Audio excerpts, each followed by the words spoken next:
ইসলামের ইতিহাসের সবচেয়ে বড় সাম্রাজ্য ছিল উমাইয়া খিলাফত। উমাইয়া খিলাফত এত বিশাল ছিল যে এটি ইউরোপ থেকে শুরু করে আফ্রিকা, মধ্যপ্রাচ্য, মধ্য এশিয়া এবং ভারত পর্যন্ত বিস্তৃত ছিল। বর্তমান বিশ্বে কোন কোন দেশ উমাইয়া খিলাফতের অধীনে ছিল চলুন এই ভিডিওতে জেনে নেওয়া যাক, কিন্তু তার আগে আপনি মুসলিম হলে চ্যানেলটি সাবস্ক্রাইব করুন। উমাইয়া খিলাফতের অধীনস্থ দেশগুলো হলো সৌদি আরব, ইয়েমেন, ওমান, সংযুক্ত আরব আমিরাত, কাতার, কুয়েত, ইরাক, সিরিয়া, জর্ডান, ফিলিস্তিন, Israel, Lebanon, Iran, Afghanistan, Pakistan এবং ভারতের কিছু অংশ। তাছাড়া মধ্য এশিয়া থেকে আছে তাজিকিস্তান, তুর্কমেনিস্তান, উজবেকিস্তান এবং কাজাখস্তানের কিছু অংশ।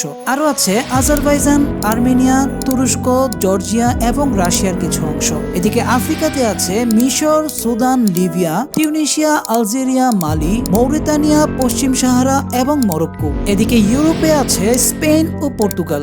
এই বিশাল সাম্রাজ্যের আয়তন ছিল 1,11,00,000 বর্গ কিলোমিটার থেকে 1,50,00,000 বর্গ কিলোমিটার এবং এর রাজধানী ছিল সিরিয়ার দামেস্ক শহর।